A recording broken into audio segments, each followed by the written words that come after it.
로마서 1장 8절로 17절 말씀입니다. 봉독하겠습니다. 먼저 내가 예수 그리스도로 말미암아 너희 모든 사람에 관하여 내 하나님께 감사함은 너희 믿음이 온 세상에 전파됨이로다. 내가 그의 아들의 복음 안에서 내 심령으로 섬기는 하나님이 나의 증인이 되시거니와 항상 내 기도에 쉬지 않고 너희를 말하며 어떠하든지 이제 하나님의 뜻 안에서 너희에게로 나아갈 좋은 길을 얻기를 구하노라. 내가 너희 보기를 간절히 원하는 것은 어떤 신령한 은사를 너희에게 나누어 주어 너희를 견고하게 하려 함이니 이는 곧 내가 너희 가운데서 너희와 나의 믿음으로 말미암아 피차 아니함을 얻으려 함이라. 형제들아, 내가 여러 번 너희에게 가고자 한 것을 너희가 모르기를 원하지 아니하나니 이는 너희 중에서도 다른 이방인 중에서와 같이 열매를 맺게 하려 함이로되 지금까지 길이 막혔도다. 헬라인이나 야만이나 지혜 있는 자나 어리석은 자에게 다 내가 빚진 자라. 그러므로 난 할 수 있는 대로 로마에 있는 너희에게도 복음 전하기를 원하노라. 내가 복음을 부끄러워하지 아니하노니 이 복음은 모든 믿는 자에게 구원을 주시는 하나님의 능력이 됨이라. 먼저에는 유대인에게요 그리고 헬라인에게로다. 복음에는 하나님의 의가 나타나서 믿음으로 믿음에 이르게 하나니 기록된 바 오직 의인은 믿음으로 말미암아 살리라 함과 같으니라. 아멘. 로마서는 아이러니하게도 로마에 가지 아니한 바울이 쓴 서신입니다. 로마 교회에 대해서 여러분이 좀 알아야 될 필요가 있어요. 어떻게 로마에 가지 아니한 바울이 로마서를 쓸 수가 있을까? 그거 재미있는 거죠. 로마 교회는 그 로마에 있는데요. 이탈리아 반도의 중부 정도 돼서 티베르 강이 있습니다. 그래서 팔라티누스를 둘러싼 상당히 큰 언덕이 있는데요. 그 언덕을 중심으로 해서 세워진 도시입니다. 그 당시에는 로마 제국은 도시국가였는데 도시국가가 세계를 제패하면서 도시국가 이름을 따라서 로마가 됐고 로마 제국이 됐고 그 다음에 수도도 로마가 됐어요.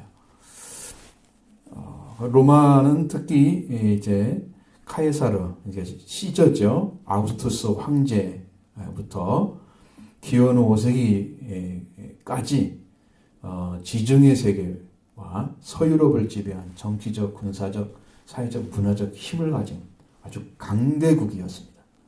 바로 거기에 지금 들어가 있는 거죠. 우리가 지금 로마서를 쓸 때도 로마에는 아주 각양의 많은 민족들이 살고 있었습니다. 근데 거기에 디아스포라 유대인들도 상당히 많이 살고 있었습니다. 그 당시 기록에 의하면 한 4만 명 정도 된다고 그래요. 필론이라는 사람이 있습니다. 이 사람이 알렉산드리아의 유대인 철학자입니다. 이 필론의 말에 의하면 로마 공화정 말기에 정치가 장군이었던 폼페이우스의 이제 주전 63년에 군대가 팔레스티나를 습격을 합니다. 그래서 거기서 많은 유대인을 포로로 잡아갑니다. 그리고 그들을 노예를 만들었어요. 그리고 이제 노예에서 해방을 시켜놨습니다. 그 중에는 그 로마에 정착한 유대인들이 많이 있었을 것입니다. 그래서 이 사람들이 어떤 관계가 맺어져 있나 성경으로 볼 때 사도행전 6장 9절에 보면 라틴어로 리버티노라고 해서 이 리버티노들이 스테반과 논쟁하는 모습이 나와요. 로마에 살다가 그 중에서 팔레스티나로 귀환한 사람들, 이제 귀환해서 거기서 살고 있는지는 모르지만 그렇게는 말하고 있지 않습니다. 이 리버티노를 사도행전 6장 9절에서는 자유민들이라고 나와 있습니다. 자유민들. 헬라어로는 리벨티노스입니다. 그 의미가 뭐냐면 자유를 얻은 노예, 그런 노예의 후손들을 말합니다. 리버티노가. 충분히 가능성이 있는 이야기예요. 이 사람들이 오순절날에 여행을 합니다. 사도행전 3장 10절에 보면 거기에 로마에서 온 자들도 나와요. 여행 중에 있는 로마에. 근데 오순절에 왔어요. 그들이 예루살렘의 순례자들이었던 것입니다. 오순절을 찾아서 온 거예요. 그래서 로마에 그리스도가 들어간 것은 이 팔레스타인에 여행을 한 디아스포라에 의해서 예루살렘에서 오순절날 그때 예수님을 접하게 되는 거죠. 복음을 듣게 되고 그걸 믿고 로마에 들어간 귀환한 사람들에 의해서 복음이 전해진 거예요. 첫 번째 아주 중요한 통로입니다. 그 다음에 로마와 팔레스티나는 교통이 아주 굉장히 빈번했기 때문에 그 교통이 왔다 갔다 하는 그곳에도 복음이 전해지는 통로가 하나가 됐을 것입니다. 두 번째죠. 그 다음에 시리아 안디옥 교회입니다. 거기에서 분리된 헬라니스트 유대인들이 있어요. 헬라 문화에 아주 젖어 있는 유대인들. 근데 유대인인데 그리스도를 믿는 사람들이에요. 그렇지 않으면 전도자들. 그 사람들이 바울보다 앞서서 사명을 느껴서 로마에 가서 복음을 전했을 것이다. 세 가지 가능성이 있습니다. 세 가지가. 어쨌든 간에 이건 뭐냐면은 베드로에 의해서 복음이 전해진 것도 아니고 바울에 의해서 복음이 전해진 것도 아니라는 거예요. 성경은 완전히.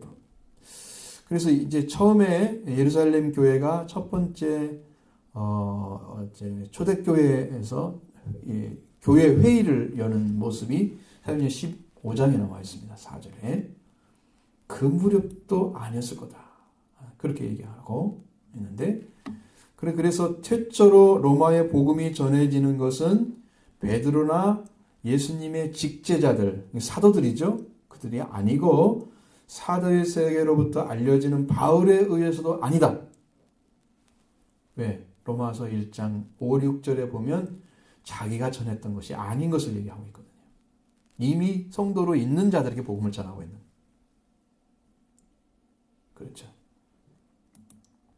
그래서 확실히 초대교회 그리스도 교회의 전도는 소수의 위대한 지도자에 의해서 세워진 게 아니고 이름도 없는 무명의 신자들, 전도자들에 의해서 행해지고 크게 성장해 갔다는 것을 알 수 있습니다. 그래서 로마에 있어서도 먼저 유대인에 대한 전도가 시작되고 그리고 이방인 사이에도 또 전도가 시작됐을 것입니다. 이렇게 퍼져나갔죠. 로마의 유대인은 일반의 달가운 존재는 아니었습니다. 왜 그러냐면 그것은 유대인들에 의해서 소동이 자꾸 일어나요. 왜 그럴까? 그래. 주 49년경에 보면 클라우디우스 황제 칙령이 일어납니다. 로마의 유대인들을 추방을 했습니다. 그때 뭐라고 했냐면 유다인 사이에서 크레스토스 소동이 일어났기 때문이었다. 이렇게 로마의 역사가 스웨니토스가 황제전에서 전하고 있습니다. 그런데 유다인 사이에서는 그리스도를 믿는 자들과 유대교를 지지하는 들 사이에 커다란 분쟁이 생겼어요. 그러니까 유대교인 중에서 예수를 안 믿는 사람들은 유대교를 중심으로 살겠죠.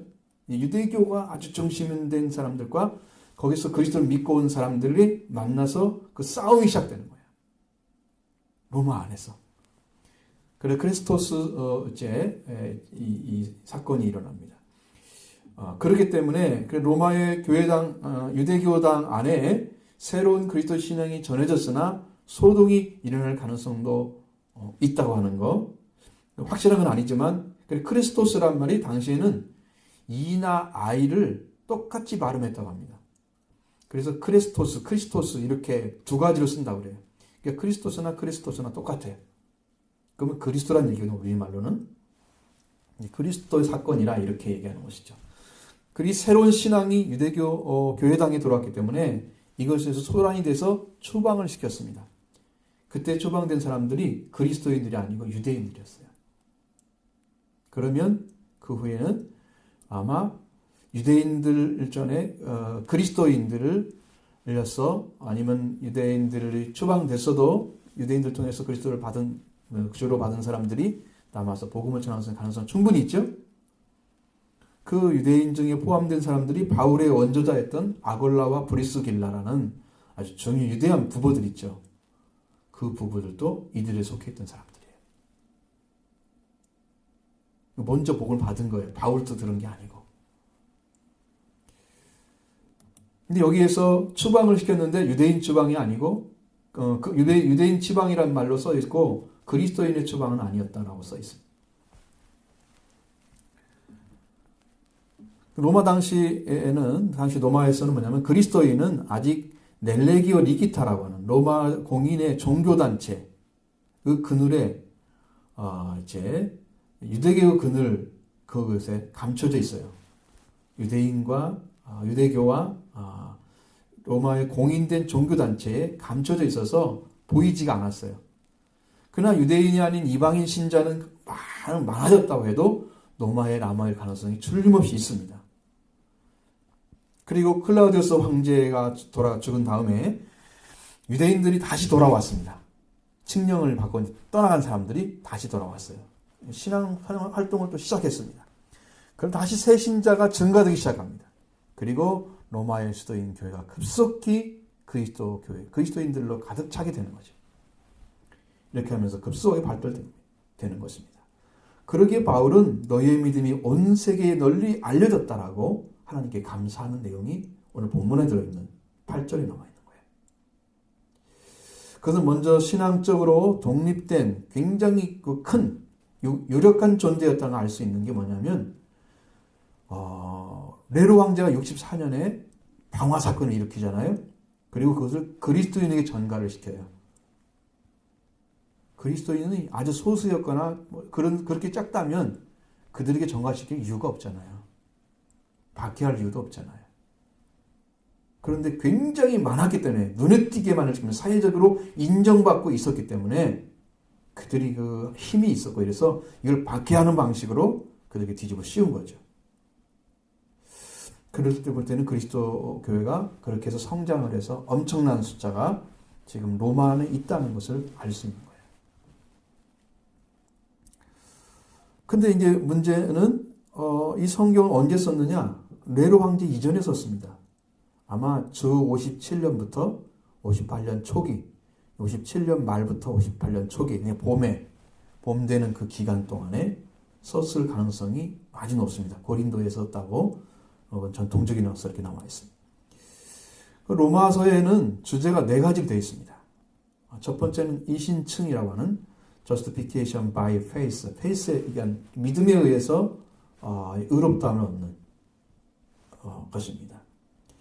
자, 의롭다함을 받는다는 것은 인간적인 어떤 의지에 의해서 믿음이나 오직 예수 그리스도 안에 있는 어떤 그 믿음, 인간적인 그 의지적인 믿음을 말하는 게 아니고 오직 예수 그리스도 안에 있는 구속을 받음으로 말미암아 하나님께로서 은혜로 주신 그 믿음을 말하는 거예요. 그 믿음을 가진 사람은 의롭다함을 받는다. 그것이 1장부터 4장 사이에 기록되어진 말씀입니다. 두 번째는 성화입니다. sanctification. 이건 그리스도를 믿은 후에 변화돼서 되어갈 성도들의 생활, 성화에 대해서 가르쳐주고 있습니다. 분명히 예수를 믿은 다음에 어떤 삶이 나타나잖아요. 증거로. 그러니까 6장 또 8장에 그 말씀들이 있어요. 그러니까 잘 읽어보시면 여러분 영적인 도움 될 거예요. 세 번째는 하나님의 주권에 대한 이야기입니다. sovereignty of God. 이게 하나님의 주권인데 인류를 구원하시는 구속의 역사는 구약시대부터 아주 일관되게 하나님의 주권적인 섭리와 계획에 의한 것입니다. 어느 순간에 갑자기 온 게 아니고 이스라엘 통해서 하나님의 위대한 그 인류 구속의 역사가 쭉 진행되어 왔습니다. 하나님의 장중에 있다는 거죠. 인류 구원이 하나님의 장중에 있다고 말씀합니다. 그것이 9장부터 11장에 나와 있는 거예요. 마지막 네 번째는 봉사의 삶입니다. 구원을 받은 성도들이 실제적인 생활을 적용하는 실생활 속에서 어떤 삶을 살아야 되나, 세금의 문제나 권력의 문제나 여러 가지 형제 관계의 문제나 이런 것들 교회 안에서 문제나 이런 것들을 전부 일일이 거의 대부분 나와 있어요. 실제 생활에 대해서. 이건 12장 1절부터 15장 13절의 말씀. 오늘 우리가 읽은 본문은 어디에 들어가 있어요? 이신청에 들어가 있죠. 이신청에 들어가 있습니다. 그래서 이제 로마서의 주제가 바로 로마서 1장 17절입니다. 이 17절 말씀이 중심 주제입니다. 로마서에. 이 말씀을 중심에서 여러분의 말씀 드리려고 합니다. 먼저 8절을 보겠습니다. 같이 읽겠습니다. 먼저 내가 예수 그리스도로 말미암아 너희 모든 사람에 관하여 내 하나님께 감사함은 너희 믿음이 온 세상에 전파됨이로다. 아멘. 자, 예수 그리스도로 말미암아 이렇게 얘기했습니다. 바울이 로마에 있는 그리스도인들을 향해서 먼저 내가 예수 그리스도 말미암아 너희 모든 사람에 관해서 하나님께 감사한다 이렇게 말합니다. 바울은 하나님께 감사를 드린 것은 자신이 가서 믿음을 전했기 때문에 복음을 많이 믿고 이렇게 해서 됐다 그런 얘기 하는 게 아니에요. 지들이 지금 믿음이 온 세상에 전파되었기 때문이라고 말하고 있습니다. 이렇게 모든 믿는 자들은 하나님의 사랑을 받고 살아가는 모든 이들에게 한 형제의 마음을 가지고 모든 이들의 아버지신 하나님께 감사를 드리는 거예요. 내가 전해야만 복음인가요? 다른 사람도 온전히 전하면 그게 복음이잖아요. 그건 누구 가운데서? 예수 그리스도 은혜 가운데서 하나님이 전파하는 말씀이죠. 그래서 그걸 통해서 그들도 똑같은 예수를 구주로 영접하고 한 형제가 됐다면 그걸로 감사하는 게 마땅한 거예요. 배척하는 게 아니에요. 바울은 자기가 안 전했는데 그 성도들이 믿음이 세상에 전파된 것 때문에 감사하고 있는 거예요. 하나님께. 그런데 바울은 예수 그리스도 말미암아 너희 모든 사람을 하나님께 감사드린다는 얘기. 그 이유는 뭐냐면 그들이 예수 그리스도를 통해서 그 믿음이 시작됐기 때문이죠. 여러분의 믿음이라고 하는 그 부분에는 예수 그리스도와 초점이 맞춰지지 않으면 안 된다는 것이죠. 온 세상에 그들의 믿음이 전파되었다. 세상에 전파되는 믿음이 바울의 마음에서 가장 큰 기쁨이고 비전이었습니다. 예수 그리스도가 로마의 성도들에게 믿음의 시작이었다. 예수 그리스도 말미암아. 예수 그리스도가 중심이다. 그것 때문에 감사하고 있는 거예요. 그러니까 여러분이 들어진 말씀들이 계속해서 똑같은 음성으로 들려오면 저는 여러분이 아직 귀가 안 열리고 눈이 안 열리기 때문에 그렇게 된 거고요. 예수 그리스도에서 듣게 되면 점점 더 깊이 알아지고 더 기뻐지고 감사가 넘치는 것은 여러분 예수님을 영접했기 때문입니다. 계속 똑같은 말만 들려온다라고 생각하면 그 사람은 육으로 듣고 있는 거예요. 말씀을. 그러니까 전혀 이해를 못하는 거죠. 기쁨이 안 된단 말이죠. 교회에 소속돼서 여러분 신앙생활하고 있는 여러분들한테 당신은 무엇 믿고 있습니까? 물어보면 여러분 당당하게 얘기합니다. 나는 예수 그리스도를 믿고 있는 그분을 구주로 고백하고 있는 신앙을 하고 있습니다. 당당하게 얘기해야 됩니다.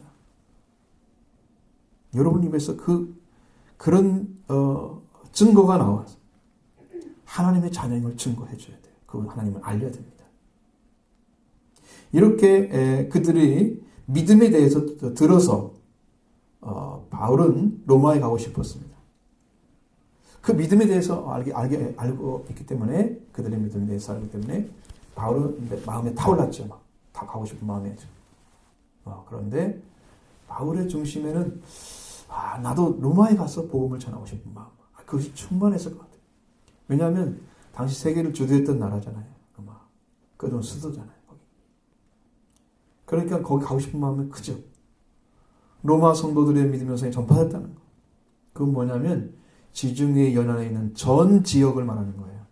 온 세상이란 말은 로마라고 하는 그 지중해 연안에 있는 큰 나라 한 나라를 얘기하는 거였어요. 그 말을 말하는 거예요. 지금 온 세상이라는 뜻이 세계 모든 민족이라는 뜻이 아닙니다. 여기서는 아시겠죠? 그 로마에 있는 성도들의 믿음이 온 세상에 전파했다고 예수를 위하여 내는 감사한다고 했던 바울은 그들을 위해서 항상 기도하고 하나님의 뜻 안에서 로마 성도들이 나가기를 원했습니다. 9절로 10절 말씀입니다. 내가 그의 아들의 복음 안에서 내 심령으로 섬기는 하나님이 나의 증언이 되시거니와 항상 내 기도에 쉬지 않고 너희를 말하며 어떻게 하든지 이제 하나님의 뜻 안에서 너에게 나아갈 좋은 길 얻기를 구하노라. 사도 바울은 그의 아들의 복음 안에서라고 말하고 있으면 복음의 본질이 누구에게 찾는지 알 수 있습니다. 그 아들에 관해서는요, 여러분 성경에서 많이 얘기하고 있지만 로마서 우리가 앞에 있는 1장 3, 4절 말씀에 보면 아들에 관해서 설명해 줍니다. 육신으로는 다윗의 혈통이고 성교로 영으로는 죽은 자 가운데 부활해서 능력으로 하나님의 아들로 선포됐으니 그분이 예수 그리스도이다. 우리 주 예수 그리스도다. 분명하게 얘기합니다. 자, 분명히 육입니다. 육적인 부분에서는 다윗의 혈통이 맞습니다. 아브라함은 다윗이죠. 그리고 성결의 영, 성결의 영이라는 말은 거룩한 영을 말하는 거예요. 원어는 거룩한 영, 우리말로 성결이라는 말을 바꿔놨지만 거룩한 영. 이 거룩한 영은 죽은 자 가운데서 부활되신 분이세요. 그러니까 예수님은 육과 영을 다 가지신 분이시죠. 영과 영이 같이. 나중에는 먹을 것도 같이 먹지만 그러나 문을 열지 않아도 통과가 되는. 그래서 영과 영이 동시에 부활하신 분. 그분이 예수님이셨어요. 그 예수 그리스도. 그래서 영이시기도 하고 육이시기도 하는데 사실은 신령한 몸이다 이렇게 얘기하죠. 그분이 우리 주 예수 그리스도 하나님의 아들이다. 그 아들이 복음의 본질이고 복음입니다. 그 아들이. 로마에 있는 성도들도 동일하게 예수 그리스도를 믿었기 때문에 로마의 성도를 위해서 바울은 늘 기도했습니다. 항상 기도하고 쉬지 않고 너희를 고백했다. 그들을 얼마나 사랑했는지를 보여주는 거예요. 그들뿐 아니라 하나님 나라에 속한 모든 자녀들을 사랑한 바울은 여러 서신들에서 그 지역에 있는 자들을 다 자기가 복음 전했던 그곳에 있는 자들까지도 위해서 기도했던, 항상 감사하고 기도했던 그 모습이 서신서에 많이 기록되어 있습니다. 바울은 기도 범위가 굉장히 넓었어요. 여러분도 밖에 있는 많은 선교사들이나 아니면 고통당하는 사람들 위해서 기도 많이 하십시오. 세계에 있는 많은 사람들 위해서. 여러분만 위해서 기도하지 마시고 생명 바쳐서 복음 전하고 있는 그들을 위해서 기도하십시오. 눈이 떠져야 됩니다. 로마에 있는 성도를 만나려고 할 때 하나님의 뜻 안에서 나가기를 원해요. 그들을 뜻 안에서 그들을 향해 나가기를 원했습니다. 나는 대사도니까, 나는 큰 자니까 하고서 그 우뚝 서서 자기를 보여주려고 하는 게 아닙니다. 하나님 뜻 안에서 겸손하게 그들을 만나고 싶은 심정이 얼마나 깊이 간절했는가를 보여줍니다. 바울의 심령을 찾아세요. 바울은 로마의 성도들을 만나기를 원했지만 그 이유는 뭐냐? 복음을 전하기를 원했다는 것을 먼저 기록하지 않고 신령한 은사를 나누어져 견고하게 하고 빗자 믿음의 안위를 받기 위해서였다. 이렇게 말씀하죠. 11절 12절 봅니다. 내가 너희 보기를 간절히 원하는 것은 어떠한 신령한 은사를 너에게 나누어줘 너희를 견고하게 하려 함이니 이는 곧 내가 너희 가운데서 너희와 너희 믿음으로 말미암아 빗자 아니함을 얻으려 함이라. 자, 로마의 성도들을 보기를 원했던 바울은 어떠한 신령한 은사를 너희 나눠주어서 너희를 견고하게 하려 함이라 말씀합니다. 은사는 값없이 내려주시는 것으로 하나님께서 사람에게 주는 거예요. 은사는.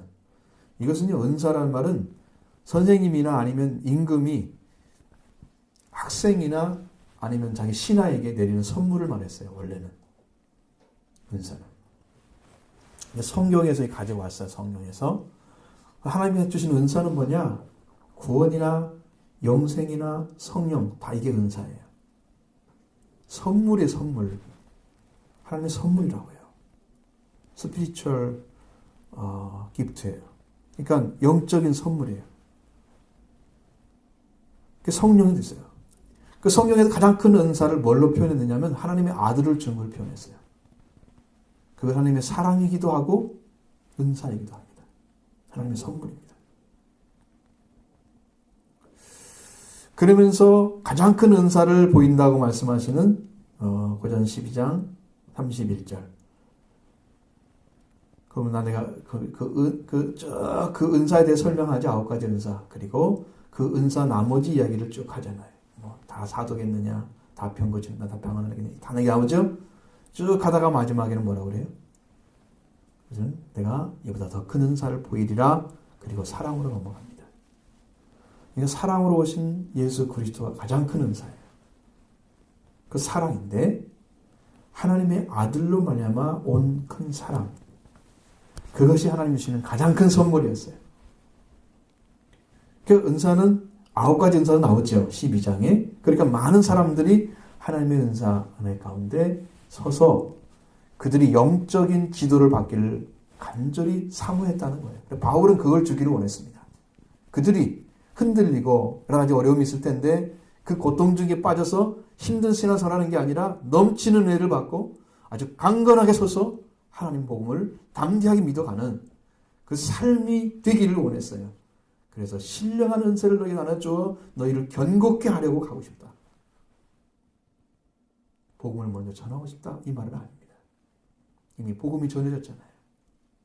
그들이 굳건하게 서기를 원했다는 거예요. 이 굳건하게 서기를 원했다는 말은 견고하게 한다는 말은 수동태 부정사로 쓰였습니다. 스크리큰 데나이라고 해서 굳세게 하다 이런 뜻입니다. 수동형입니다. 그러니까 굳세게 되는 거예요. 바울이 신령한 은사를 나눠주며 하나님 은혜를 가지고 있으니까 하나님 주신 것이 이미 있으니까 증거들이 다 가지고 와서 은혜를 말씀도 전해주고 거기다가 기도도 해주고 안수도 해줬겠죠. 뭐 그렇게 해서 그들을 불릴 듯 일어나게 뭐 심령이 살아나게 만들어서 그들이 견고하게 서가는 되어가는 수동형으로 그것을 간절히 사모했다는 거예요. 굉장히 중요한 사역입니다. 성령 사역 중에서. 그리고 그들이 그 어려움 속에서도 믿음을 지켜가는 그 믿음을 서로 얘기하고 또 믿음, 네 믿음도 얘기하고 그러면서 이런 가운데 이렇게 살았습니다. 이렇게 승리했습니다. 믿음의 삶을 나누면서 그들은 안위 받기를 원했습니다. 여러분도 어려운 일이 있으면 그때보다 기도하면서 하나님의 도우심을 받았던 것들을 나눠야 되죠. 이렇게 기도했더니 하나님 이렇게 은혜 갚으시더라. 나는 이렇게 은혜를 받느라고. 얼마나 아름답습니까? 이 증거가. 서로 그런 관계가 만들어져서 한 사람만 은혜 받고 착 섰어도 그 일이 됩니다. 아, 이런 길이 있구나. 정말 믿음 안에 이런 길이 있구나. 여러분 찾아내시 바랍니다. 여러분이 은혜를 증거하기 바랍니다. 피자 안화가 되기를 바랍니다. 그래서 안위 받는 거예요. 서로가 위로되는 삶이 되기를 바랍니다. 그것이 로마 시대, 박해 시대가 올 것. 그들이 박해에서 승리할 수 있는 그 어려운 역경들을 승리할 수 있는 근거가 됐던 거예요.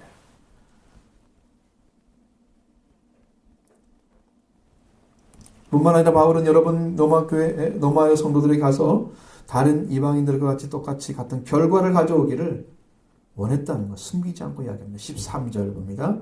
형제들아 내가 여러 번 너에게 가고자 하는 것을 너희가 모르기를 원하지 아니하나니 이는 너희 중에서 다른 이방인 중에서 같이 열매를 맺게 하려 함이로되 지금까지 길이 막혔도다. 바울의 로마 방문은 결단코 개인의 목적이 아니고 하나님의 목적이었다는 것을 알 수 있습니다. 왜 가려고 했느냐? 열매를 맺게 하려고 했다는 거예요. 이 열매라는 것은 우리가 말하는 것은 그런 열매의 의미가 아니에요. 이건 상징적인 의미예요. 이건 일의 결과, 사역의 결과를 말하는 것입니다. 그 결과가 나타나기를. 여러분 어떤 일을 했으면 결과가 나와야죠. 그 결과를 열매라고 표현한 것입니다. 이해하기 쉽죠? 열매 그러면 그렇잖아요. 모든 것의 끝이 열매잖아요. 끝이 열매, 결과가. 자, 바울이 로마에 가서 하나님의 복음을 믿는 자들에게 나타난 그런 결과들을 다른 이방인들에게 전했던 그 복음의 결과가 똑같이 되기를 그는 눈으로 봤기 때문입니다. 그걸 원했던 거예요. 스스로 증언하면서 복음을 전하면서 그 은혜를 맛보고 살았던 사람이기 때문에 그걸 원하고 있는 거예요. 그런데 지금까지 길이 막혔다. 여러분 데살로니가서 2장 18절에는 뭐라고 되는지 아십니까? 내가 너에게 한두 번 가고자 했는데 사탄이 우리를 막았다. 이렇게 써 있습니다. 복음의 방해자는 사탄이라는 거예요. 여기는 그 말은 안 썼습니다.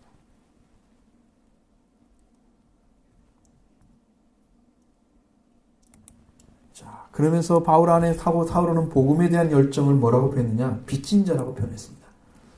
14절 말씀 보죠. 14, 15절입니다. 헬라인이나 야만이나 지혜 있는 자나 어리석은 자에게 다 내가 빚진 자라.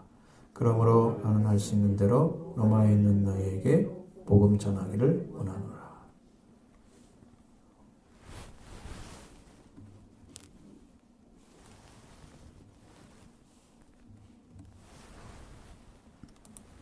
빚진 자라는 말은요, 오펠레테스입니다. 오펠레테스는 빚진 자라는 뎁터입니다. 이것은 두 가지 의미를 가지고 있습니다. 빚진 자, 채무자라는 뎁터라는 의미가 있고요. 두 번째는 의무를 가지고 있는 자입니다. 이 두 가지로 사용하는 거예요. 이 단어는. 오페일레테스가 두 가지 사용하는데 영적인 의미로서 그걸 사용했습니다. 이제 삶의 의미죠. 오페일레테스는 채무자나 의무를 뜻하는 히브리어 마샤와에서 왔습니다. 이 번역어예요.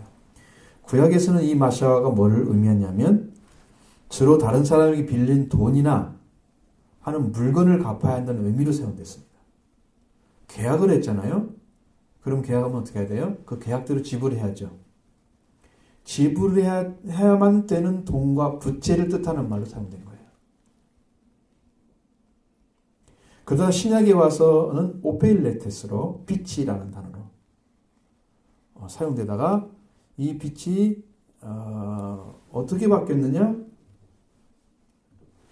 죄와 의무의 개념으로 동시에 갖게 됐습니다.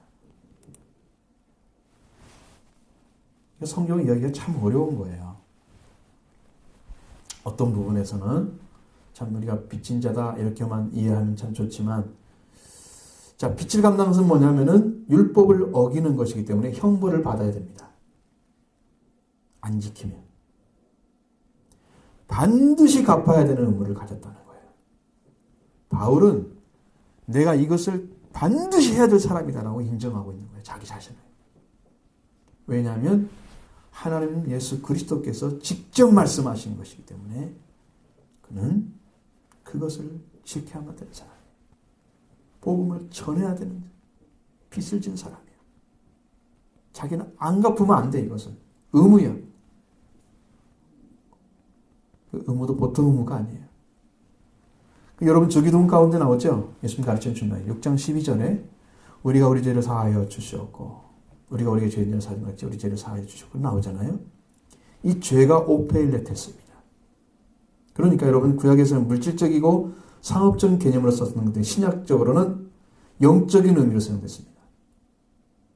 뭐냐면 당연히 갚아야 하는 빚과 같이 우리에게 속한 사람 우리가 용서해주지 않고는 우리도 용서받을 수 없다는 얘기예요. 그 말은. 반대로 얘기하면. 우리가 우리에게 죄진 자를 사하여 주시고 죄를 사하여 주시옵고, 이 말씀은 내가 그들을 사하여 주지 않으면 상대를 우리에게 속한 사람, 그러니까 우리 있죠. 공동체. 우리 예수를 따르는 믿는 사람들, 그 사람에게 있는 그것을 죄를 사하여 주지 않고는 나도 사함받지 못하는 거예요. 이건 완전히 긍정적인 단어로 바꾼 거예요. 그것이. 그러니까 다른 사람이 어떻게든 말든 다른 관계는 상관없이 나만 죄 사해달라고 이렇게 못하는 거예요. 그 하나님 그렇게 안 들어주십니다. 그게 그렇게 달라요. 아주 다릅니다. 반드시 용서해야만 용서해달라는 그 의미예요. 여러분 마음속에 조금이라도 쌓인 게 있으면 다 죄를 사해 주시기 바랍니다. 남김없이 용서하기 바랍니다. 그게 죄를 받는 거예요. 근데 바울은 여기서도 뭐라고 써있냐면 8장 로마서 8장 12절에 보면 바울은 뭐라고 써있냐. 그러면 형제들아 내가 우리가 빚진 자로 돼 육신에게 져서 육신대로 살 것이 아니라 육신이 빚진 자가 아니라는 거예요. 그렇기 때문에 이제 로마서 2장 1장 14절에 사용된 빚진 자는 빚을 갚지 않으면 안 되는 것입니다. 반드시 갚아야 할 의무를 가진 자로서 그걸 하지 않으면 자기에게 화가 있을 것이다. 고린도전서 6장 9절의 말씀. 그거 안 하면 자기한테 화가 있다는 거예요. 거꾸로 되는 거예요. 여러분 그냥 의무만 져가지고 그걸 해야 된다. 그렇게 되는 게 아니고 그걸 만약에 행하지 않는다고 하면 그 사람은 화가 있을 거예요. 하나님께. 그 정도로 의무가 주어진 거예요. 빚진 자예요. 반드시 해야만 되는 사도로서 그 사명이 주어진 그 사명을 다 감당하기 위해서 복음의 사역자로 맡은 일에 충실하게 감당해야 된다. 바울은 자신의 사명을 그렇게 나타낸 것입니다. 얼마나 깊이 인생을 알겠죠. 자기 목숨을 걸었습니다. 그 복음의 사역에서. 목숨을 걸었어요. 안 하면 화가 있을 정도. 근데 여러분은 어떻습니까? 하나님의 사랑받은 자는요, 모두가 빚진 자입니다. 그리스도님이 우리를 위해서 목숨을 내놓고 사랑했으니까 우리도 형제를 위해서 목숨을 내놓는 것이 합당하다 말씀하고 있잖아요. 하나님의 사랑을 받으면 내 목숨이 내어지는 거예요. 다른 사람은 형제를 위해서. 바울은 이렇게 복음에 대해서 반드시 갚아야 할 의무를 가지고 있었다는 것. 그의 중심에는 헬라인이나 야만인이나 지혜 있는 자나 어리석은 자에게 내가 빚진 자다. 즉 의무를 가진 자다라고 이야기했습니다. 헬라인은 그리스도인을 얘기하는 게 아니에요. 그리스 사람들을 얘기하는 게 아니에요. 그리스 문화를 받아들인 사람들 얘기하는 거예요. 그 사람들을 소위 지혜 있는 자라고 그랬습니다. 야만인은 뭐냐면은 그 당시 야만인은 헬라 문화를 접하지 아니한 사람들입니다. 로마인들도 초기에는 헬라니즘 문화를 안 받아들였습니다. 그래서 야만인에 포함되어 있었습니다. 그 야만이란 말은 미개인이란 말이에요. 미개인. 그래서 이것은 이 교양도 없고 도의심도 없는 자들이라 이런 뜻입니다. 세상에 사람이 마땅히 할 도리나 그런 도덕상의 의리를 존중하지 않는 그런 사람들. 아주 모상식한다는 부분도 있겠죠. 그러나 바울 당시에는 로마에는 헬라 문화가 자리 잡혀 있었기 때문에 야만이 누구냐? 로마 세계 이외의 민족을 가리키는 거예요. 그 당시에는. 전혀 다르죠. 전혀 다른 것입니다. 헬라 문화 그거 말하는 게 아니에요. 헬라인들을 말하는 게 아니에요. 그리스 사람들 얘기하는 게 아니라는 것이죠. 그래서 15절에 그러므로 나는 할 수 있는 대로 로마인 너에게 복음 전하기를 원하노라 이렇게 말한 것입니다. 왜? 그들도 복음 전해야 될 대상이란 말이에요. 지금 바울이 전한 사람들은 로마 문화를 이제 헬레니즘 받지 않은 사람들도 다 속해 있다는 얘기잖아요. 야만인들이잖아요. 그들은 이방인들로 속해 있는 사람들이었어요. 복음을 다 전했잖아요. 그러니까 너희들에게도 복음을 전하기 원한다. 이렇게 이야기한 것입니다. 복음을 받았기 때문에 복음을 전할 의무가 자기에게 주어졌다는 걸 알았습니다. 우리가 복음을 받았기 때문에 우리도 작년부터 시작해서 복음을 전하기 시작했습니다. 2010년도 복음의 목표에 5번에 잘 나와 있습니다. 영적으로 살리는 생활에서 우리와 관계된 자를 살리기, 그게 전도라고 나와 있죠. 가서 말씀을 전해주거나 같이 기도해주거나 인도하는 일, 이런 일들을 직접 와서 하는 거예요. 바울은 진짜 가기를 원했던 거예요. 실제로 그렇게 접하기를 원했습니다. 그리고 바울은 복음의 고백을 합니다. 16절 봅니다. 내가 복음을 부끄러워하지 아니하나니 이 복음은 모든 믿는 자에게 구원을 주시는 하나님의 능력이 됩니다. 먼저는 유대인에게요 그리고 헬라인에게로라. 복음을 부끄러워하지 않는다. 이 부끄러워하다는 말은요 뭔 말이냐면 에파이스 키노마이라고 되어 있습니다. 이건 뭐냐면 이 초교 기독교인들의 신앙 고백입니다. 부끄러워하지 아니한다 그러잖아요. 그러니까 이거 부정적인 구절은요, 긍정적인 말로 무슨 뜻을 가지고 있냐면 나는 고백하나니라는 뜻입니다. 한번 그걸 바꿔서 읽어보세요. 어떻게 달라져요?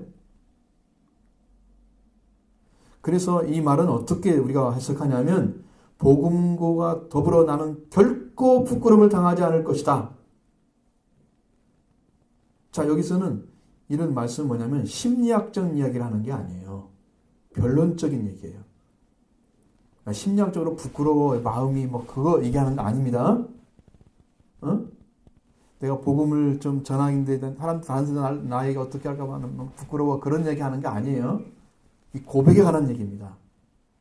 그러니까 우리말과 이 뉘앙스가 너무 달라요.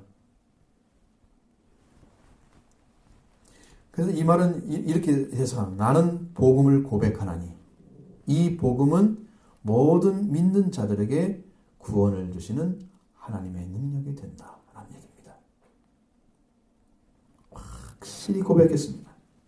확실하게 복음을 고백했습니다. 자, 바울 안에 10년 가운데 타오르는 복음에 대한 그 열정이 고백을 하는 거예요. 우리는 부끄러워한다는 말을 꼭 심리적으로 받아들이잖아요. 전혀 아닌 거예요. 나는 고백한다는 거예요. 확실하게 고백한다. 지금 우리가 프로테스탄트에서 신앙 고백의 중요시 여기는 부분, 이 복음은 그리스도의 십자가의 죽으심과 부활에 의해서 주어진 그 관계 회복이 복음의 핵심입니다. 이 관계 회복은요, 인간적인 노력이나 어떤 공로에서 주어지는 게 아니고 하나님의 선물로 주어진 거예요. 그러니까 예수님을 받아들여서 예수님의 죽으심과 부활이 그 부활이 여러 번은 이루어지면, 예수님의 죽으심과 부활이 여러 번은 이루어지게 되면 이 복음을 믿는 자들에게는 구원을 주시는 하나님의 능력이 되는 거예요. 확실한 능력입니다. 유일한 길이기도 하지만 확실한 능력이에요. 그러니까 여러분도 예수 그리스도를 고백할 때 예수님의 죽으심과 부활을 믿는다고 고백하십시오. 내 안에 이뤄달라고 고백하십시오. 말씀드리십시오.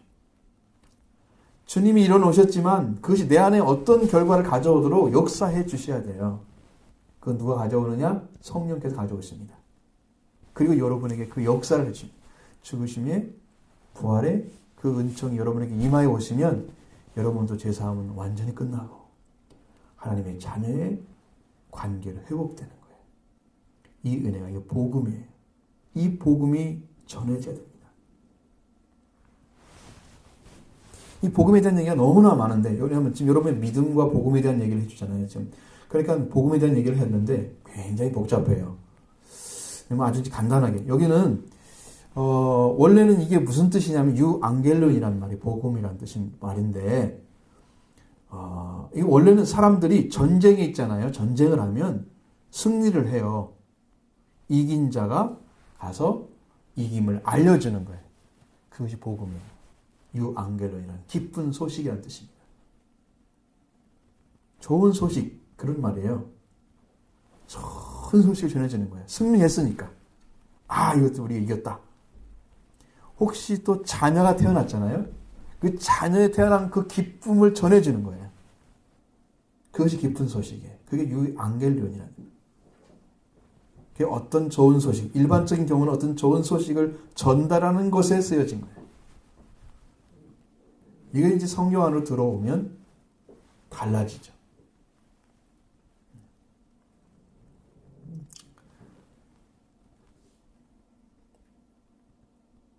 신약 성경에서는 복음서에서 이 단어를 많이 사용하는데, 이 말은 예수 그리스도가 전한 하나님의 구원, 이걸 전해주는 거예요. 이게 기쁜 소식이에요. 하나님의 구원을 전해주는 거예요. 그리고 너희가 하나님 나라가 다가오고 있다. 그걸 알려주는 것도 기쁜 소식이에요. 근데 복음서에서 예수 그리스도의 복음을 받아들임으로써 하나님의 구원이 이루어지고 하나님의 구원의 승리를 가져다 줄 거다 하는 것을 알려주는 그 그걸 받아들이는 그것이 바로 복음이라는 거예요. 여러분 그걸 이제 듣고 있다면 구약에서 신약으로 넘어오는 것입니다. 대부분 사람들은 구약적인 신앙을 가지고 있어요. 예수 그리스도를 지금 구주로 받고 있는, 영접하고 있는 이 부분이 잘 안 돼가지고, 거기가 안 돼가지고 우리가 목적물 아무리 가지고 있으면 뭐예요? 사람들을 그리스도께 인도하여 하나님 자녀를 회복하게 하고, 그리스도께 인도해서 그리스도로 하면 하나님의 자녀로 회복하는 그 과정이 완전히 끝나야 되거든요. 십자가 부활을 통해서. 그것을 복음을 받은 사람들이에요. 그것이. 그리고 예수님이 이 메시아로 이 세상에 찾아오셔서 십자가의 고난과 부활에 의해서 속죄 역사를 맞추고 이루고 완성시키고 하나님과 올바른 관계를 찾아준 것을 복음을 받은 사람의 결과라고 얘기합니다. 그럼 여러분이 자 복음을 받았습니다. 그럼 여러분 뭘 가지고 있어야 돼요? 나는 하나님과 올바른 관계가 이루어졌습니다. 그게 복음을 받은 사람이에요. 바울은 이 복음을 전했어요. 그러니까 이것이 지금 불타오르는 거예요. 하나님이 알아지죠. 그리스도의 속죄가 알아지죠. 이 넘치는 은혜를 이걸 전해줘야 한단 말이죠. 감당할 수가 없는 거예요. 그 은혜가 너무 커서. 타오르는 불길처럼 그 10년 가운데서 그걸 바라보고 있는 거예요. 생명. 로마에 있는 성도를 향해서. 그런데 이것이 이제 예수님이 하신 일이, 이건 이제 이렇게 예수님이 이루신 거잖아요, 그것을. 근데 사도행전 넘어가고, 이제 바울이 쓴 서신서, 그걸 이제 서신서라고 얘기하고, 그 다음에 바울 이외에 쓴 서신서를 공동서신이라고 그럽니다. 베드로 전후서나, 아니면 그 외에 요한 1, 2, 3서, 이런 것들이 공동서신이라고 하는데, 이 서신서에 나타난 복음이란 말은 예수님이 전한 복음을 말하는 게 아니고, 예수님이 뭐 하나님 나라가 역사올 거다, 하나님의 구원이 이루어질 거다, 이 복음을 전해주는 그것이 아니고, 예수님을 통해서 속죄와 부활로 인류를 구원해 주시는 그 은혜의 일이 이미 완성됐다, 이걸 전해주는 게 복음이에요. 지금 바울은 지금 그것을 이야기하고 있는 거예요. 이루어진 것을.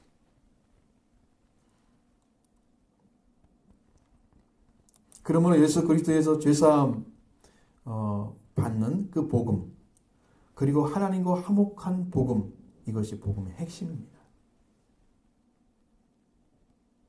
오늘 이것을 여러분이 받아들이셔서 이 복음을 통해서 여러분도 능력 있는 성도, 열정이 타오르는 성도가 되기 바랍니다. 이 고백을 해야 됩니다. 이 고백하는 자, 예수 그리스도 죽으심과 부활을 이루는 형제관계의 부활이 이루어졌습니다. 하나님의 자녀 예수 그리스도의 형제로 들어가는 복음이 지금 선포되고 있습니다. 이걸 고백하면서 바울은 이 복음은 모든 믿는 자에게 구원을 주시는 하나님의 능력이다. 유대인도 그렇고 헬라인도 그렇고, 헬라인 헬라 문화에 속한 사람들, 유대인 유대 문화에 속한 사람들. 그러나 유대인들이 통속적으로는 믿는 자의 대표고 헬라인은 이방인의 대표예요. 그래서 믿는 자든지 믿지 않는 자든지 모두 구원을 시키는 복음이다라고 말씀하고 있는 것입니다. 마지막으로 복음의 속성에 대한 설명을 하고 있습니다. 복음의 속성과 능력이 뭐냐? 17절 같이 봅니다. 복음에는 하나님의 의가 나타나서 믿음으로 믿음에 이르게 하나니 기록된 바 오직 본인은 믿음으로 말미암아 살리라 함과 같으니라. 자, 복음에는 하나님의 의가 나타난다 그래요. 복음을 주신 목적은 인류의 구원입니다. 그러나 인류가 구원을 얻으려면 지금 사람이 무엇을 갖지 못해서 죽어 있는지를 알아야 돼요. 그거 잘 모르잖아요. 그러니까 여러분 잘 생각해 보시면 알 수가 있는 것인데, 우리가 생활을 여러 생활을 하면서 어려움을 당해요. 그리고 이제 구원의 생활을 이제 나를 좀 도와줄 수 있는 무슨 존재가 필요하겠죠. 힘든 삶이 되면, 심리적으로, 경제적으로 안정이 안 되고 어려우면 뭔가 필요하잖아요. 나를 도울 존재가. 나를 좀 도왔으면 좋겠다. 그렇게 해서 하나님을 찾아오는 사람들이 거의 없어요. 사람이 하나님을 찾을 수 있는 마음도 어떤 길도 없어요, 인간에게. 그냥 막연하게 하늘이 날 좀 도왔으면 좋겠다. 이런 생각하죠. 어떤 신이 있다면 좀 신이 날 도와주면 좋겠다. 이런 생각이에요. 교회에 오기 전에 하나님을 알지 못한 사람에서는 절대 하나님이라는 말을 사용하지 않습니다. 하나님이 계시면 신이 있으면 하느님이라고 그랬죠. 그럼 그런 얘기 할 수 있죠. 근데 여러분은 사람이 이대로 살면 나는 영원한 죽음이다. 이걸 인식하고 그걸에서 하나님을 필요로 찾는 사람이 있다면 그건 기적인 것이 없어요. 거의. 힘들고 고통스러워도 그 안에서 어떻게 해보려고 그러죠. 왜 그럴까? 사람은요, 자기 중심적인 존재이기 때문에 자신이 연약해지면 신을 필요로 합니다. 자신이 강하면, 물질을 의지할 수 있고 건강하면 신이 필요 없어요. 받을 필요가 없어요. 그래서 하나님 외에 다른 것들을 섬기는 거죠. 하나님 외에 물질을 중심으로 살거나, 나를 중심으로 살거나, 내 능력을 믿거나, 내가 중심이죠. 연약해지면 뭔가 찾는데 그 찾는 것이 뭐냐? 바로 바울이 얘기한 것처럼 그분들이 알고 있는 하나님에 대한 존재를 이렇게 말하는 바울은 로마서 1장 21절 23절에 나와 있습니다.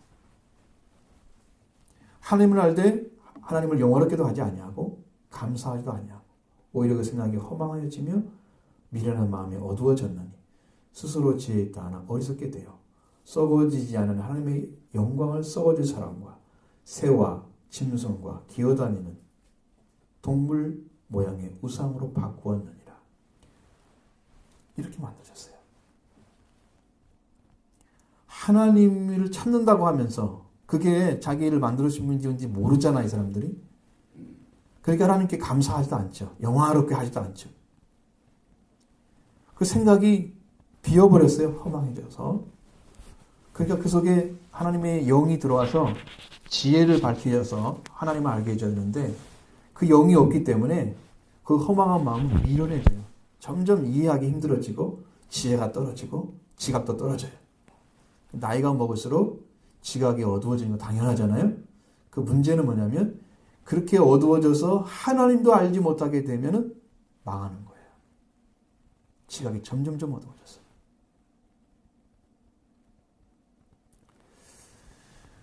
그래서 지혜 있다고 하나 어리석게 되어버립니다. 지혜 있는 거.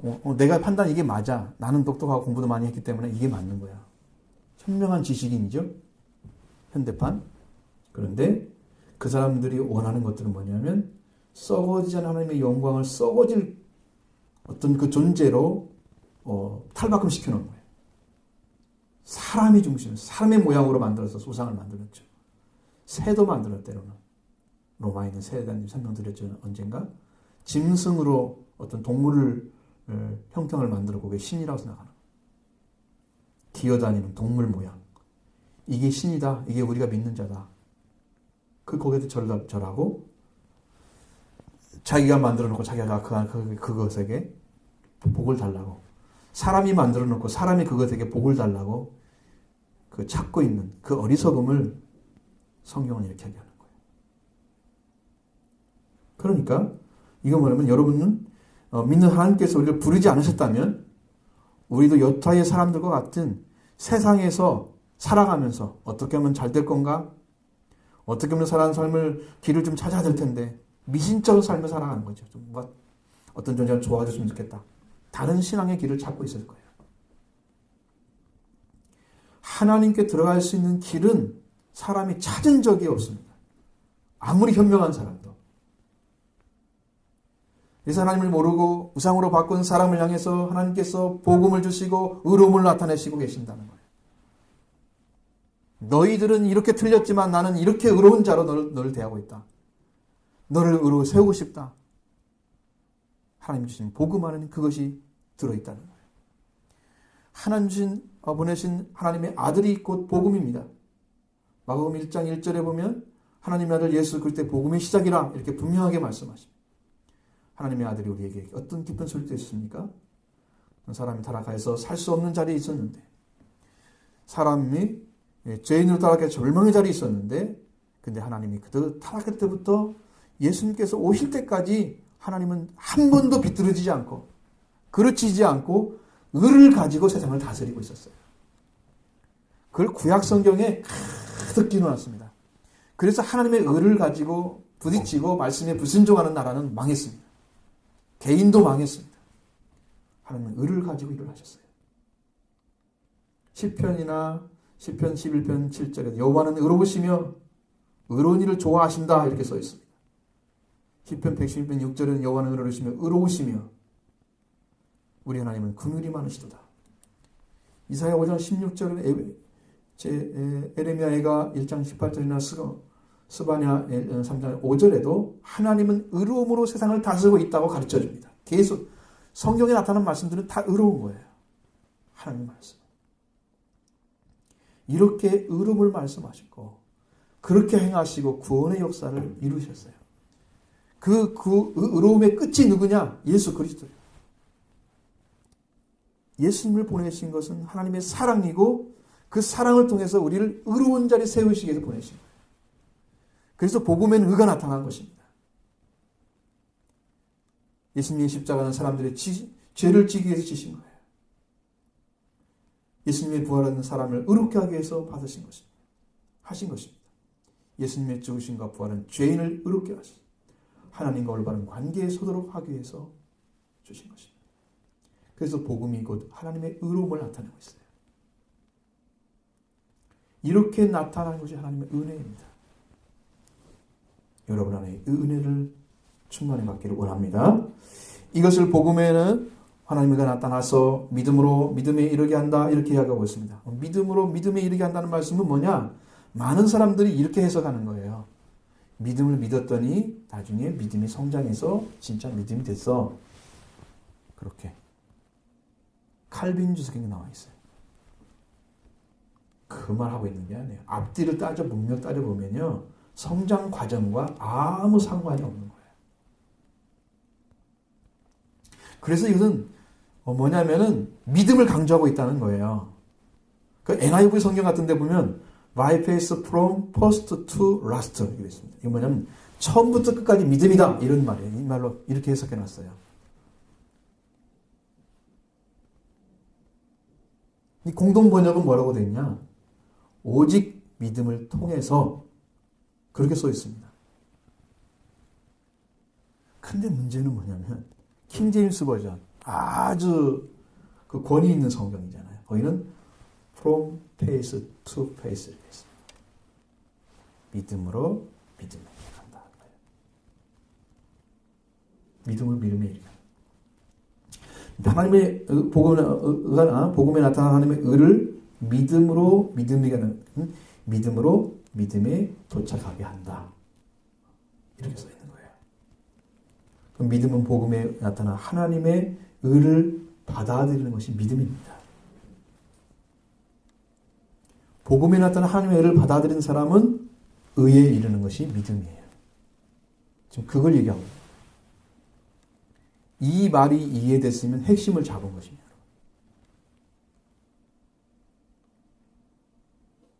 제가 의에 대해서 좀 말씀드렸죠? 그 의를, 복음에 나타난 의를 여러분이 받아들여서 그 의를 여러분이 이제 믿고 그 믿음을 가지고 믿었더니 믿음에 이르게 한 거예요. 의에 도착한 거예요. 그렇게 이루어지는 완성된 믿음이 믿음으로 믿음에 이르게 하는 것입니다. 자, 이것은 뭐냐면 결국은 뭐냐면 십자가와 부활을 통해서 이루어진 의를 얻은 사람이에요. 이게 완성된 복음입니다. 여기는 이제 성령의 역사 이 말씀하지 않지만 사실은 그 말씀이 다 들어가 있어요. 그 속에. 그 말씀이. 성령의 역사가 없이는 되지 않는 거예요. 예수를 주라 시인하지도 못한대요. 고백도 안 된대요. 성령을 하지 않고는. 예수님이 여러분의 구주로 고백되는 것은 성령의 역사입니다. 응답하십시오. 여러분 바르게. 성령이 말씀하시는 거에 응답하셔야 돼요. 자, 기록된 바 의는 믿음으로 살리라 함과 같으니라 말씀하셨습니다. 믿음으로 말미암아 살리라 함과 같으니라 이렇게 고백합니다. 하박국 2장 4절에 보면 그 말씀이 인용된 걸 알 수 있는데 보라 그의 마음은 교만하며 그의 속에서 정직하지 못하니라. 그러나 의인은 그 믿음으로 말미암아 살리라. 이렇게 기록되어 있습니다. 구약성경 하박국을 보면은 하박국 1장부터 쭉 보면 여러분이 이 믿음으로 살리라는 말이 어떻게 나왔는가 그것을 알아야 하잖아요. 그럼 왜 인용했는지 알 수 있죠. 여기 연결 안 시키면 여러분 지금 들은 복음을 하박국 얘기를 왜 했는가를 모르니까 절반밖에 안 듣는 거죠. 하박국에 대해서 좀 설명해 드릴게요. 잠깐만. 하박국은 유다의 영적 도덕적 타락에 대해서 침묵하시는 하나님에 대해서 불평합니다. 하나님, 유다민도 이렇게 타락했는데 왜 가만히 계십니까? 하박국 1장 2절부터 4절의 말씀입니다. 하나님은 거기에 대해서 하박국 1장 5절부터 11절에 유다를 연단하기 위해서 바벨론을 멸망의 도구로 사용할 것이다. 이렇게 대답을 해주는 거예요. 그러니까 하박국이 또 묻는 거예요.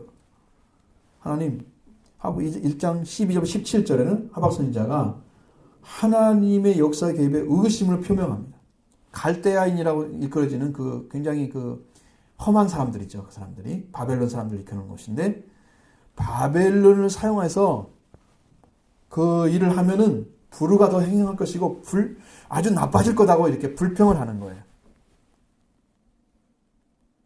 여기에 대해서 하나님이 또 말씀하시죠. 하박국 2장 2절부터 5절에 다시 한번 교만한 갈대아인들도 공의와 심판을 받을 것이다. 그러니까 유다를 심판하기 위해서 사용된 갈대아인들, 바벨론 사람들이지만 그 바벨론 사람도 결국은 심판을 받을 거다. 이렇게 하면서 의인은 어떻게 살아야 되냐? 그래서 의인에 대해서 하박국 2장 2절부터 5절에는 그 말씀하시면서 의인은 믿음으로 살아야 된다. 그런 세상에 되어지는 그런 여러 가지 문제들을 보면서 그 문제들을 불평하고 불신하는 게 아니고 그것을 바라보긴 하지만 의로운 자리에 서서 의를 향해서 나가는 너희는 믿음으로 살아야 된다. 그의 믿음으로 사는 거다. 이렇게 얘기를 해주는 거예요.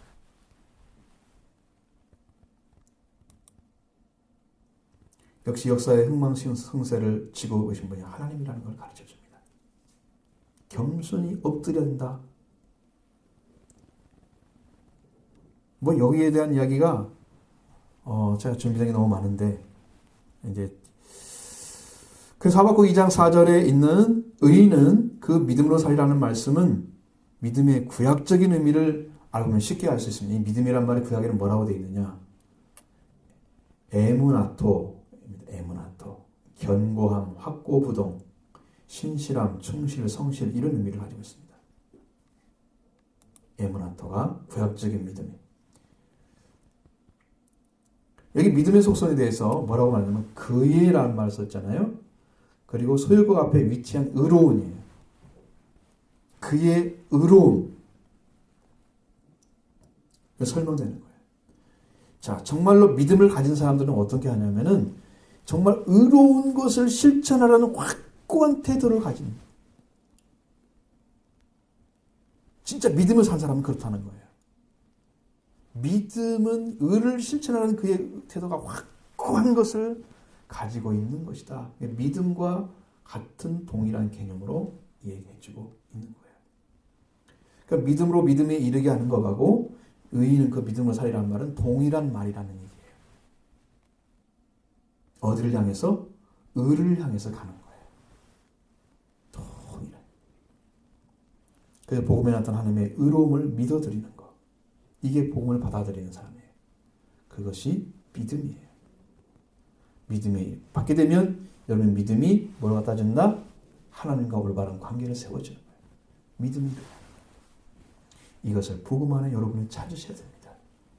기록된 성경에 의해서 여러분이 보장받는 게 아니에요. 그걸 믿음으로 보장받는 거예요. 여러분도 이 자리에 서기를 바랍니다. 이런 의로운 삶을 찾으셔야 돼요. 의로운 삶을 살기 위해서 믿음을 가지시는 거예요. 예수 그리스도 하나님의 의, 사랑을 통해서 우리를 올바른 자리에 돌아오게 함으로써 하나님의 자녀로 회복되는 하나님의 사랑을 영접하기 바랍니다. 그게 하나님의 사랑 가운데 있는 것입니다. 놀라웠게도 하나님은 그것을 우리에게 주고자 하는 거예요. 오늘 복음을 듣고 하나님의 의로우심이 나타나는 것을 받은 여러분들은 이제 믿음으로 믿음에 이르시는 삶을 살아야 됩니다. 의로움은 자기 자신의 자리를 지킨 자만이 가질 수 있는 거예요. 저한테 하나님께서 이 말씀 딱 기억하는데 뭘 주신지 아세요? 쫙 오는 거예요. 성령께서 가르쳐주는데. 왜 믿음으로 복음에는 의가 나타났고 믿음으로 믿음이 이르게 하는 것이 의인지를 가르쳐주는 거예요. 근데 거기에 중심 핵심이 뭐냐면 의라고 하는 것은 자기 자리를 지킨 자만이 가질 수 있대요. 인간은 타락해서 하나님을 버리고 아주 악한 자가 되어버렸잖아요. 그러나 하나님은 처음부터 끝까지 영원토록 동일한 자리에 계십니다. 그 하나님은 의를 가질 수밖에 없어요. 자기 자리를 안 떠났어요. 사람은 떠났습니다. 그러니까 하나님은 의가 나타나는 거예요. 봐라, 이게 옳은 건데 너는 떠나 있지 않느냐. 아, 맞습니다. 하나님, 제가 잘못된 데 서 있었습니다. 잘못된 생각을 가지고 살았습니다. 통회합니다. 돌아오는 회개예요. 의를 보고. 그래서 예수님이 십자가를 보면서 내가 죄를 지었구나. 하나님은 의를 가지고 계신데 영원토록 우리를 지키시고 계신데 나는 죄를 지었구나 하고 통회가 일어나는 거예요. 십자가를 보면서. 예수님이 달리신 십자가 얼마나 아플까 이걸 보면서 통회하는 게 아니고 감정적인 게 아니고 여러분의 영적인 품을 가지고 통회하는 거예요. 그래서 조금 세상에 고난이 온다 해서 믿음의 자리를 지키기 위해서 여러분은 경건한 삶을 살아가기 바랍니다. 하나님의 은혜를 경험하시는 삶이 되기를 바랍니다. 믿음, 본과 믿음은 우리를 하나님의 자녀, 하나님의 가족이 되게 하는 능력입니다. 믿음으로 믿음에 이르는 축복이 여러분에게 있으시기를 바랍니다.